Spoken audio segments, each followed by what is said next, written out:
Just our common sense, everyday perception of the Earth, it is flat as far as we can tell. It is motionless as far as we can tell. And everything in the sky is revolving around us as far as we can tell.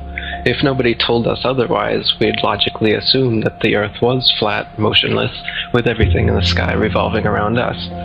And you can prove that this is the case as well, for instance, with the horizon. As you rise up, no matter how high you go on the top of Mount Everest, or if you go in a balloon higher and higher, we've gotten independent balloons have gone up with cameras, the horizon remains flat all the way around and rises to the eye of the camera all the way up, totally flat, and rises to the eye of the observer. So that's one proof. Now, if the Earth were a ball, no matter how big, the horizon is said to be the curvature of the ball. If you were to go to NASA, it's all fraud, it's all fake. Pretty much everything NASA puts out is fraudulent. There are no images of Earth from space. Put an end to this topic once and for all, turn the Hubble round and show us Earth in real time, but they will not do it. They can't do it. It doesn't exist. It literally doesn't exist.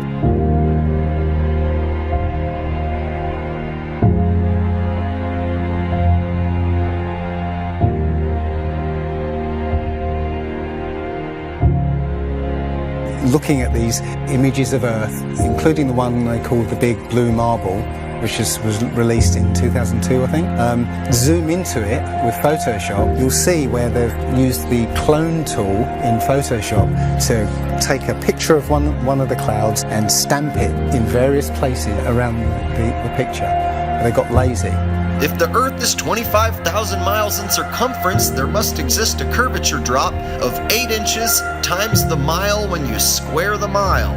1 mile means there should be an 8-inch curvature drop. 2 miles, 2 times 2 times 8 is 32. That's 32-inch drop. 3 miles would be a 72-inch drop. And this would exponentially continue. Here's the longest bridge in the world.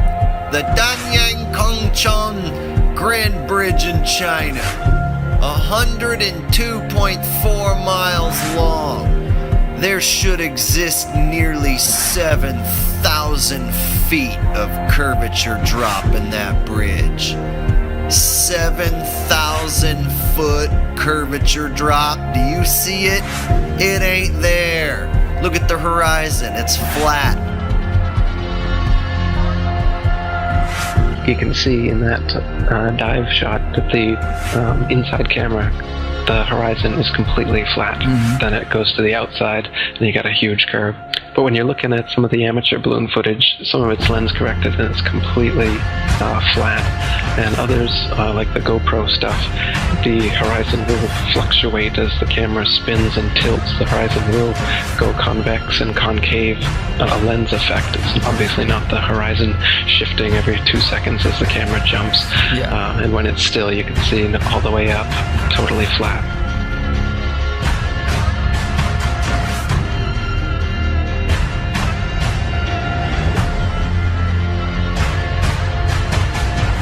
NASA is essentially Hollywood, and all the images that you think you've seen of a spinning ball Earth are faked.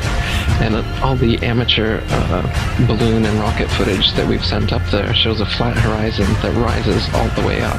And that's impossible on a ball. Humans, for the most part, don't have a clue. They don't want one or need one either. They're happy. They think they have a good bead on things.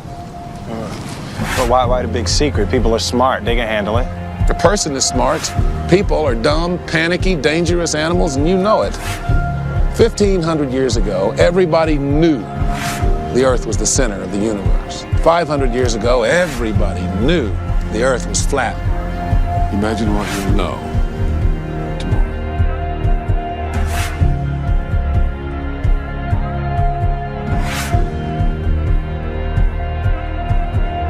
The horizon, for instance, is always completely flat, and you don't feel any motion.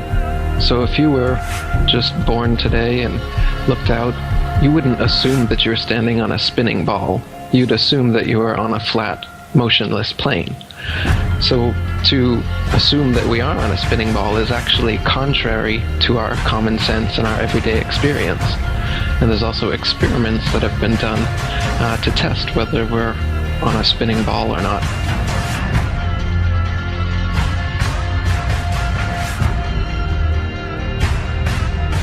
My question was, why, if it's a flat Earth, why couldn't you stand on the coast of California with a telescope and see Japan or Hawaii or something? And I think you know the answer to that. I'll let you answer that.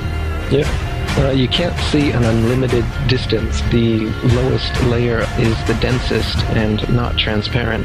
So if you imagine like a hot, humid day, the haze over a road, all telescopes will eventually blur out in that same kind of way due to the air. So no, you can't see an infinite distance. Is the Earth flat or round? It's round. Okay, now let's see. How do we go about proving that? Go to the seashore. Go to a seashore. Watch as ships sail away. They don't disappear all at once. No, first, the bottom will disappear. See, the bottom of the ship is gone. Now we can see midway up, and then the whole thing disappears. Now, ships came back. They didn't fall off the table. So people realized that the world is curved. I mean, it's a big curve, but it's curved. So, the process of testing claims, the world is flat, the world is round, is what we call science.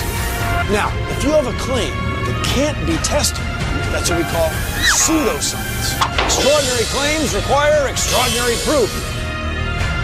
Extraordinary claims require extraordinary proof. Boats don't disappear over the curvature of the horizon. Boats disappear due to perspective. All you have to do is go to the beach, watch a boat disappear from your eye, and then whip out your telescope, your binoculars, or your high-powered zoom on your camera, and you can pull the entire boat right back into view. Whole mass and all. Yeah, that's right. You think the boat disappeared? Just whip out your telescope, your binoculars, or your zoom camera. You bring the entire boat back into view, completely debunking everything Coy just told you. And here's my video proof. Extraordinary claims require extraordinary proof. Imagine that. You can debunk the curvature of the Earth yourself with just a simple zoom on your camera. Bye-bye, little boat. The flat Earth? Well, that didn't stand up to tests. The round Earth did. And you guys, come on. Everybody watches newscasts. You all use mobile phones.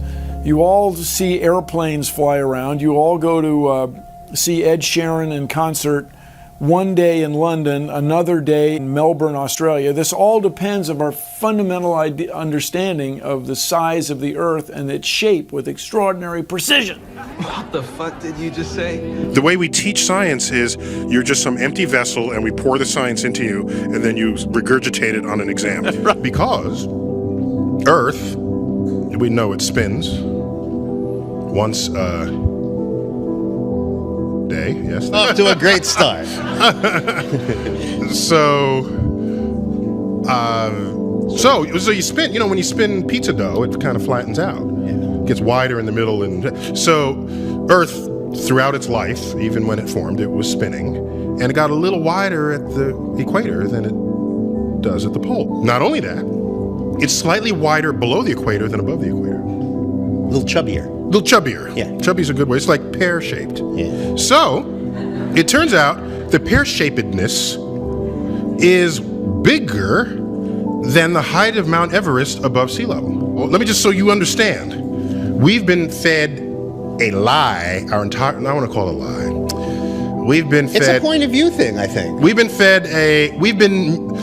Earth has been misrepresented to us by science. Pear-shaped. Science! So they're all trying to figure out, is the universe spinning around us or are we spinning around the universe? They tell you We don't know shit. We're looking at a bunch of lights in the goddamn sky. You're gonna tell me that that light and that light, that's 250, 100 trillion light years away? How the fuck did you figure that out? Well, don't they have an explanation for that shit? No, exactly. That's what you just said right now. What you just said now is what everyone's natural reaction. Because anytime someone says anything about space, you automatically think, someone figured it out. You don't know the guy's name. You don't know the name of the experiment. You didn't look into it yourself. You just think when someone tells you, how far is the Earth from the sun? They'll say, 93 million miles away.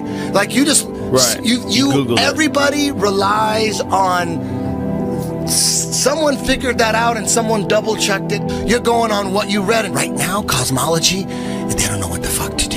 You know what they found out? The cosmic microwave background shows that all the galaxies are on shelves lined up to us. That we're at the fucking center. They don't know what to think about. Yeah, there's a lot of controversy going on about it.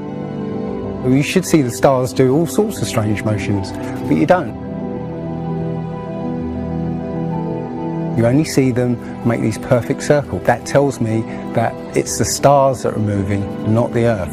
The Copernicus principle, the one that we live by, is that we're insignificant, we mean nothing, we're a speck in the universe. That's the heliocentric model, that we go around the sun. The geocentric model means that everything goes around us. That's what this is in the Bible. That's what the first astronomers were saying. Ptolemy was the first one to say, yeah, we are the center. You can tell based on these observations, everything's revolving around us. Earth is the center of the universe, and we stand still, and the universe spins around us. You know what? They've lied so much. NASA's lied so goddamn much that I don't believe shit they say. They've got that satellite image of that frozen moon. What's that frozen moon? Oh, let me see if that's CGI. Find that They got a picture of a frozen fucking moon? I guarantee you it's CGI. No way they could take a picture. Heliocentric model is in trouble. Watch as the sunlight shrinks and follows the sun. It's definitely a locally illuminating sun, not far away, not very big, and definitely not 93 million miles away.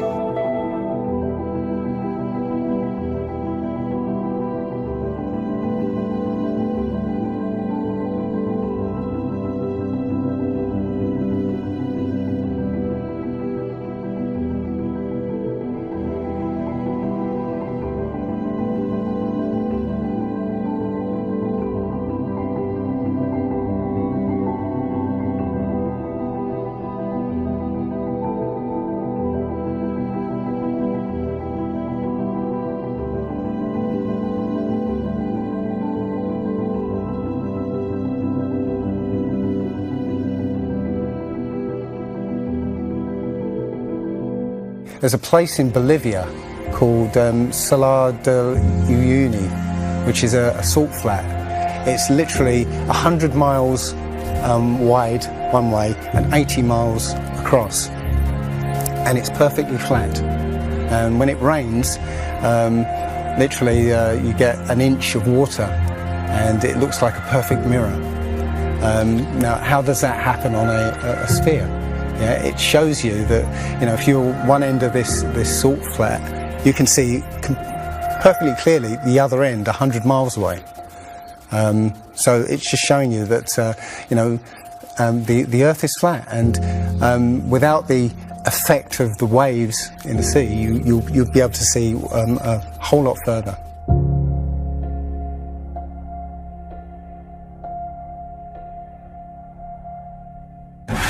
Took a picture across the Great Lakes from Michigan and was able to see, I believe it was Chicago, which he shouldn't have been able to see. And the television station basically said it was a mirage. I found this photo, Randmere State Park. This is from Joshua Nowicki, and what you're seeing here is a mirage. We typically would not be able to see this from the Lake Michigan shore. We talked about this last night. Conditions are right on the lake that we're actually seeing a mirage of the Chicago skyline.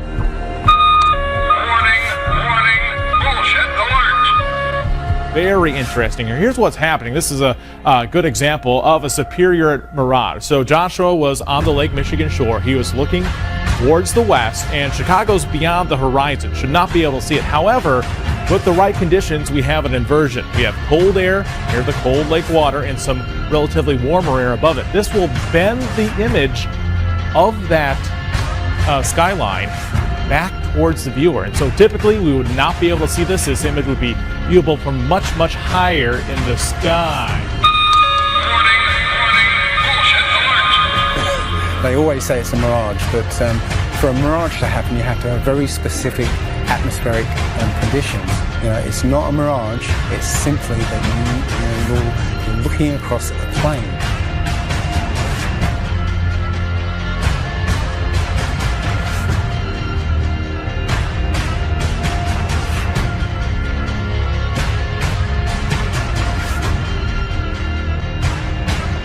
Now, how come in all these ball pictures, man, you can see all the continents pretty much, and there's just a little bit of clouds here and there. Man, it's like some of these pictures, like there's some where they show the Earth at night and you can see all the lights and stuff. It's like, you're telling me the entire continent didn't have clouds? The entire fucking continent, like you can see Africa and all these lights and all this stuff. Like, if you turn on your porch light, I guess you can see it from space, apparently. And it's like there's no clouds in some of these pictures. And they spelled out the word sex, right, recently, probably a few months ago in one of the clouds. But, if they do their research, they say, well, those are composites. And I said, well, how come they copy and paste the clouds on some of these? And they use the same cloud form. Like, if you're going to make a composite, but you shouldn't be copying and pasting clouds. That means you're adding stuff that's not real. Yeah, and the thing is, those pictures that you're talking about, the blue marble pictures, I think there's about maybe 8 to 10 of them over time that NASA has put out, and you're absolutely right. None of those pictures look the same. The color of the water is different. Like you said, the continents are different sizes. It's just unbelievable. And I think what happened originally was they would put these things out and nobody was paying any attention to it. And then all of a sudden now, people are paying attention to it, and now they're pulling these pictures in, and it's an obvious fraud. What? And the thing is, there's supposedly tens of thousands of satellites orbiting Earth.